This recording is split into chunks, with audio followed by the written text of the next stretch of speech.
Back. ದಶಕಗಳ ಸಮಸ್ಯೆ 4 ತಿಂಗಳಲ್ಲೇ ಪರಿಹಾರ. ಶಿಥಿಲ ಶಾಲೆಗೆ ಸಿಕ್ತು ಮುಕ್ತಿ. ಸಿದ್ಧವಾಗ್ತಾ ಇದೆ ನೂತನ ಕಟ್ಟಡ. ಇದು ನ್ಯೂಸ್ 18 ಅಭಿಯಾನದ ಫಲಶ್ರುತಿ. ನ್ಯೂಸ್ 18ಗೆ ಗ್ರಾಮಸ್ಥರ ಧನ್ಯವಾದ. ಶಾಲೆಗೆ ಕೊಠಡಿ ಭಾಗ್ಯ. News 18 impact.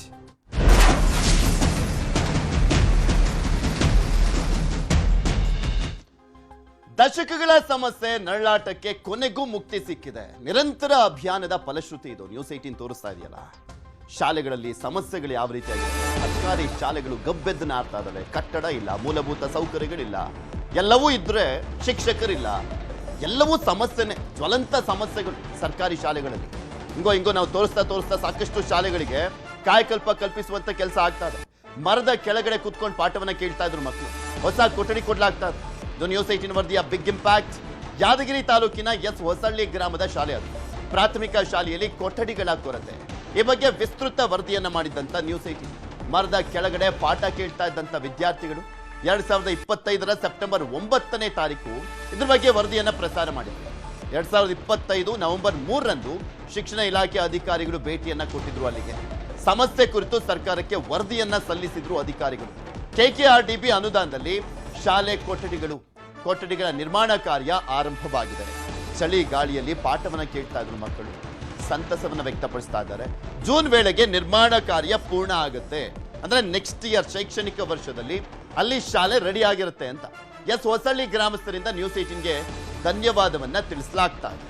ಧನ್ಯವಾದ ಹೇಳ್ತೀವಿ. ನ್ಯೂಸ್ 18 ವರದಿ ಪ್ರಸಾರ ಆದ ಬಳಿಕನೇ ನಮ್ಮ ಶಾಲೆ ಆಗ್ತಾ ಇರುವಂತದ್ದು ಅಂತ. ಬಿಕಾಸ್ ಇಲ್ಲಿ ಮರದ ಕೆಳಗಡೆ ಕುತ್ಕೊಂಡು ಪಾಠವನ್ನ ಕೇಳ್ತಾರೆ ಅಂದ್ರೆ ಮಕ್ಕಳು ಶಾಲೆ ಒಳಗಡೆ ಕುತ್ಕೊಂಡಂತ ಸಂದರ್ಭದಲ್ಲೇ ನೆಟ್ಟಗಾರ ತಲೆಗೆ ಹೋಗ್ತಾ ಇರೋದಿಲ್ಲ.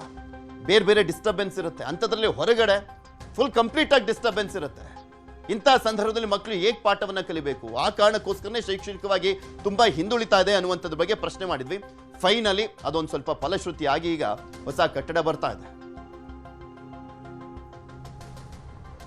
ತಾಲೂಕಿನ ಹೊಸಳ್ಳಿ ಹಿರಿಯ ಪ್ರಾಥಮಿಕ ಶಾಲೆಯಲ್ಲಿ ಕೋಣೆಗಳ ಕೊರತೆಯ ಕುರಿತು ನ್ಯೂಸ್ 18ನಲ್ಲಿ ಪ್ರಸಾರವಾದಂಥ ಒಂದು ಅಂಶವನ್ನು ಗಮನಿಸಿ ನಾವು ಸಂಬಂಧಪಟ್ಟಂಥ BO BRC ಮೂಲಕ ಮಾಹಿತಿಯನ್ನು ತರಿಸ್ಕೊಂಡು ಮಾನ್ಯ ಸನ್ಮಾನ್ಯ ಶಾಸಕರ ಗಮನಕ್ಕೆ ತಂದು ಈ ಕೂಡಲೇ ಅಲ್ಲಿ ಒಂದು ರೂಮನ್ನು ಈಗಾಗಲೇ ಪ್ರಾರಂಭ ಮಾಡಲಿಕ್ಕೆ ಅದನ್ನು ಅನುಮತಿ ಕೊಟ್ಟಿದ್ದೇವೆ. ಈಗಾಗಲೇ ಏಜೆನ್ಸಿಯವರು ಪ್ಲಿಂತ್ ಬೀಮಿಗೆ ಹಾಕಿ ಈಗ ಕಾಲಮನ್ನು ಹಾಕಿದಾರಂತೆ. ಇಮಿಡಿಯೇಟಾಗಿ ಅದನ್ನು ಮುಗಿಸ್ಲಿಕ್ಕೆ ಆದಷ್ಟು ಬೇಗ ಕಾಲಮಿತಿಯೊಳಗೆ ಅದನ್ನು ಕಂಪ್ಲೀಟ್ಗೊಳಿಸಲಿಕ್ಕೆ ನಾವು ಸಂಬಂಧಪಟ್ಟಂಥ ಏಜೆನ್ಸಿಯವರಿಗೆ ಅನುಪಾಲನೆ ಮಾಡ್ತಾಯಿದ್ದೀವಿ. ಮತ್ತು ಮುಂದುವರಿದು ಅದಕ್ಕೆ ಇನ್ನೂ ಬೇಕಾದಂಥ ಇನ್ಫ್ರಾಸ್ಟ್ರಕ್ಚರ್ ಡೆವಲಪ್ಮೆಂಟನ್ನು KKRDBಗೆ 26-27ನೇ ಸಾಲಿನಲ್ಲಿ ನಾವು ಯೋಜನೆಯನ್ನು ತೆಗೆದುಕೊಂಡಿದ್ದು, ಅದರಲ್ಲಿ ನಾವು ಆ ಶಾಲೆಗೆ ಬೇಕಾದಂಥ ಸಂಪೂರ್ಣ ಭೌತಿಕ ಸೌಲಭ್ಯವನ್ನು ಒದಗಿಸಲಿಕ್ಕೆ ನಾವು ಯೋಜನೆಯನ್ನು ರೂಪಿಸಿದ್ದೇವೆ. ಹೊಸಳ್ಳಿ ಗ್ರಾಮದಲ್ಲಿ ನಿರ್ಮಾಣ ಆಗ್ತಾ ಇರುವಂಥ ಈ ಶಾಲೆಯಿಂದ ನಮ್ಮ ಪ್ರತಿನಿಧಿ ಗಣೇಶ್ ಪಾಟೀಲ್ ಒಂದು ಪ್ರತ್ಯಕ್ಷ ವರದಿಯನ್ನು ಕೊಟ್ಟಿದ್ದಾರೆ. ನೋಡ್ಕೊಳ್ಳೋಣ. ಯಾದಗಿರಿ ಜಿಲ್ಲೆಯ ಹೊಸಳ್ಳಿ ಅಂತಕ್ಕಂತಹ ಗ್ರಾಮದಲ್ಲಿ ಏನು ಈ ಒಂದು ಸರ್ಕಾರಿ ಶಾಲೆಯಲ್ಲಿ ಮಕ್ಕಳಿಗೆ ಒಂದು ಕೂಡೋದಕ್ಕೆ ಕೊಠಡಿ ಇರಲಿಲ್ಲ. ಮಕ್ಕಳು ಬೈಲಲ್ಲೇ ಪಾಠವನ್ನು ಕೇಳ್ತಾ ಇದ್ರು ಅಂತಕ್ಕಂತಹ ವರದಿಯನ್ನ ನಿಮ್ಮ ನ್ಯೂಸ್ 18 ವಿಸ್ತೃತವಾದ ವರದಿಯನ್ನ ಏನು ಪ್ರಸಾರ ಮಾಡಿತ್ತು. ಆ ವರದಿ ಪ್ರಸಾರವಾದ ಹಿನ್ನೆಲೆಯಲ್ಲಿ ಮಕ್ಕಳಿಗೆ ಅನುಕೂಲ ಆಗೋದಕ್ಕೆ ಏನು ಕಲ್ಯಾಣ ಕರ್ನಾಟಕ ಅಭಿವೃದ್ಧಿ ಮಂಡಳಿಯಿಂದ 3 ಕೊಠಡಿಗಳು ಸ್ಯಾಂಕ್ಷನ್ ಆಗಿದ್ದಾವೆ. ನೋಡಿ, ನಿಜಕ್ಕೂ ಹೇಳಬೇಕು ಅಂತಂದ್ರೆ ಈ ಮಕ್ಕಳು ಏನೋ ಒಂದು ಮರದ ಕೆಳಗಡೆ ಕೂತ್ಕೊಂಡು ಪಾಠವನ್ನು ಕೇಳ್ತಕ್ಕಂತಹ ಪರಿಸ್ಥಿತಿ ಉಂಟಾಗಿತ್ತು.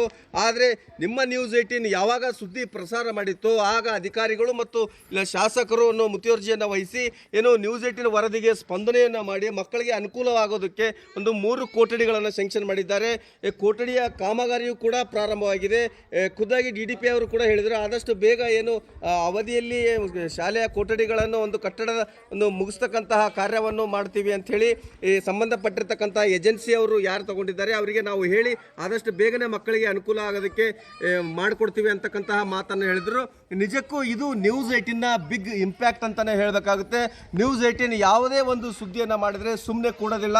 ಅಧಿಕಾರಿಗಳಿಗೆ ಸಂಪರ್ಕ ಮಾಡಿ ಅದಕ್ಕೆ ಒಂದು ಶಾಶ್ವತ ಪರಿಹಾರವನ್ನು ಕಲ್ಪಿಸ್ತಕ್ಕಂಥದ್ದೇ ನಿಮ್ಮ ನ್ಯೂಸ್ 18 ಈ ಶಾಲೆಯ ಮಕ್ಕಳು ಇವತ್ತು ನಿಜಕ್ಕೂ ತುಂಬ ಸಂತೋಷದಿಂದ ಗ್ರಾಮಸ್ಥರು ಕೂಡ ನ್ಯೂಸ್ 18ಗೆ ಧನ್ಯವಾದವನ್ನು ಹೇಳ್ತಾ ಇದ್ದಾರೆ. ಯಾದಗಿರಿಯಿಂದ ಗಣೇಶ್ ಪಾಟೀಲ್, ನ್ಯೂಸ್ 18.